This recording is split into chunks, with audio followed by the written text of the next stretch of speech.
I don't have everything set up. I have to start the stream right now. Okay. Life could not be better. I've been saying all year, I have the team of destiny. I am destined to win my fantasy league. And typically, I want to wait and I want to show you all what happened in the Flock League YouTube channel the next day on Tuesday. I can't wait. Okay. Let me show you my matchup. This is insane. I was going into this as a 40-point dog. I had scored like 100 points up until today's game. I had one player left. I've asked from a lot from this player so far this season. He is the reason we are the team of destiny. He is the reason we have survived this far. He is the reason we now officially have a bye week, round one of the playoffs here. Jamar Mother effing Chase, 45 points, 18 targets, 177 receiving yards, multiple receiving touchdowns. You get the 14 rushing yards, his little cherry on top. And I was just joking in the chat. I was going, give me a Chase bomb. Let me in this at the end of the game. We get the blocked punt. Then we get the Jamar Chase bomb we needed, sending me not just to the fantasy playoffs, but sending me straight to week 16 with the bye. Thank you, Chase. I love you, Jamar Chase. And I will be sending you a Christmas present, Jamar. Life is so good right now. We'll dive into everything here. We'll talk about every player. I'll update the rankings if we need to. But I was going nuts after the Chase touchdown. Your boy's on cloud 9 right now, and life is damn good. It's damn good. But let's go ahead and let's just view this here on Sleeper. I mean, we will first look at what we have with the Cincinnati Bengals side of things. Joe Burrow comes through with the 25 fantasy points. Joe Burrow gets you the 369 passing yards, 3 passing touchdowns. Obviously, phenomenal day from a real life perspective. A good day in fantasy, but again, he can't match Allen. He can't match Hurts. He can't match Lamar. He can't match can match Jaden Daniels, but I mean, it's just very tough whenever you're looking at the quarterbacks that can run the ball. So if you go over and look at our rest of season ranks, you have the big 5 QBs. You have Joe Burrow here at 5. If you want to put Burrow ahead of Daniels, you do you. 6-point passing touchdown format. I'd for sure rather have Joe Burrow. 4-point passing touchdown league. Probably give me Daniels, but up to you. Now, let's go over and let's look at what we have at running back. Chase Brown comes out, and Chase Brown sees pretty much every single touch in this backfield. You get 2 carries for Khalil Herbert and a target. Who freaking cares? You have a total of 22 opportunities for Chase Brown in comparison to 3 opportunities for Khalil Herbert. So Chase Brown remains a must-start elite running back every single week. He was RB8 in our rest of season rankings coming into today's game. He's probably going to stay there, and Chase Brown should be somebody that you are very, very excited about the rest of the way. I mean, even in a game where you only have 58 rushing yards, the receiving involvement gives you 24 fantasy points. Phenomenal. Going over and looking at the receivers, Jamar Chase does exactly what we needed him to. Beautiful. Could not be better.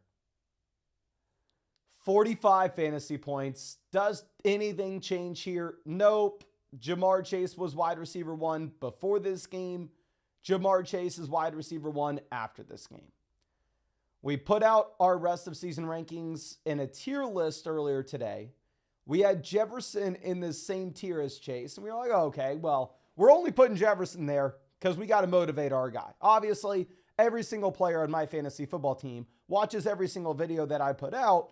They need to get coached up throughout the week. Duh.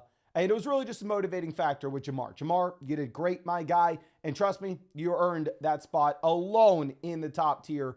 The only tier 1 wide receiver is Jamar. Really, the only conversation you could have is, do you put Jamar Chase or Saquon Barkley as the best fantasy football asset?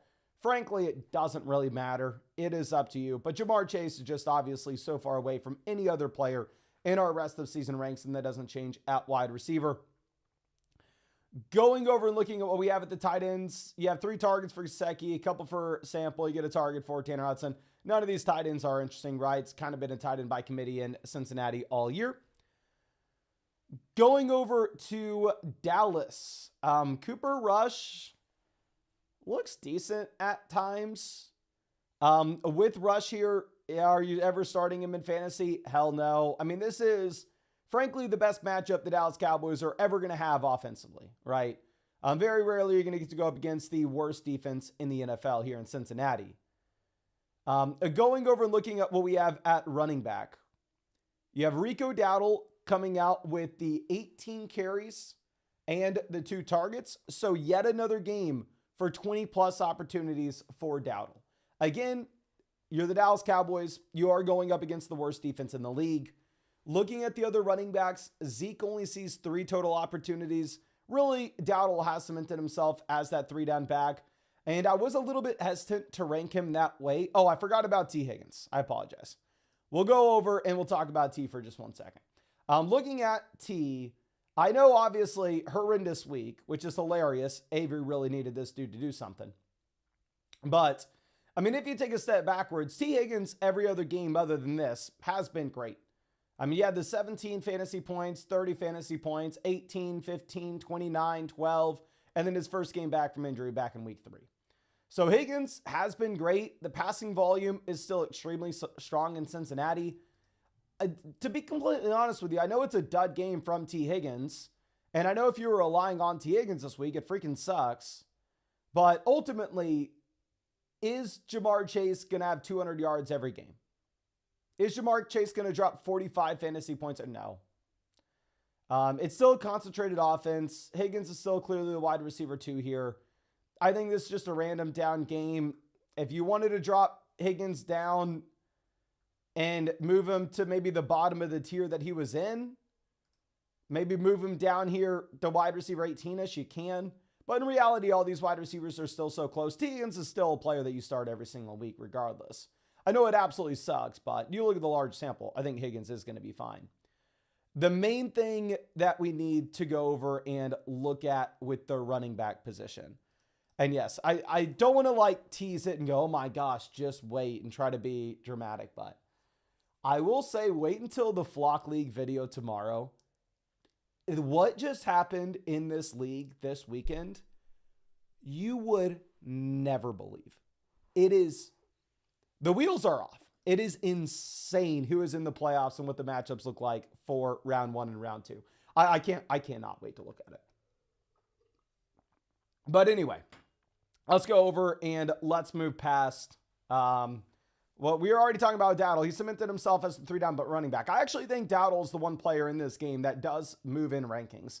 Like at this point, I would rather have Dowdle over Najee. I'd rather have him over Walker. I'd rather have him over Robinson. I think you move Dowdle to about RB20. I think he does jump to the top of this tier. Again, the issue with Dowdle is it's going to be a bad offense. I mean, this game they looked competent because they were going up against the worst defense in the league. But most weeks, the Dallas Cowboys should be pretty bad here without Dak Prescott. But Dowdle should be a 3-down running back in a bad offense. So I think he is a very confident play here at running back 2. Let's move this over to going over, and it looks like we advanced 36 teams in Best Ball Mania this year. I was advancing 37 coming into this game. I hadn't checked after the game, so I guess we're advancing 1 fewer. I know our high-stakes teams are killing it as well, but yes, your boy absolutely crushed it in underdog drafts this year. We have a bye in my main redraft league. Life's so freaking good. We killed this season. I don't want to speak too soon because obviously your money's made in the fantasy playoffs, but for the regular season, we did well. But thank you, my friend. I appreciate it. But let's move over and let's go over to the receivers in Dallas. CeeDee Lamb sees only 7 targets, but again, you get the touchdown, you get the big play, and you're going up against the worst defense in the league. So Lamb this week was a great play. It's still a garbage offense going into the future. Lamb is a lone wide receiver 1. I think we probably should move A.J. Brown down a tad bit more even, given the fact that the Eagles are just not going to be throwing the ball as much as you're going to see in Dallas. I probably prefer Lamb over A.J. Brown. If you wanted to move Lamb ahead of Evans, I'm not going to fault you for it whatsoever. I just am more confident with the passing volume that you're going to have in Tampa over the next 3 weeks. So I think CeeDee Lamb, still low in wide receiver 1. Start him every single week, but tougher matchups in the future. Should be a little bit of a tougher spot. No other receivers are worth a roster spot here in Dallas. Going over to the tight ends, nobody's here is interesting. The only players you can start in Dallas are going to be Dowdle, who's now officially a 3-down back. We've seen it for 3 weeks straight. And CeeDee Lamb, who, of course, is the number 1 target earner, one of the better receivers in the league, stuck in a garbage offense, so he can't be the elite top 3 option that you'd want him to be, but still a very confident wide receiver 1. But life is good. I don't know what else to say, ladies and gentlemen. I hope that you made the playoffs. I hope you'll be with us over the next 3 weeks. Hopefully you have a bye. It's just been good. My redraft team is crushing it with the bye. My underdog team's crushing it. I feel like we're on top of the world right now.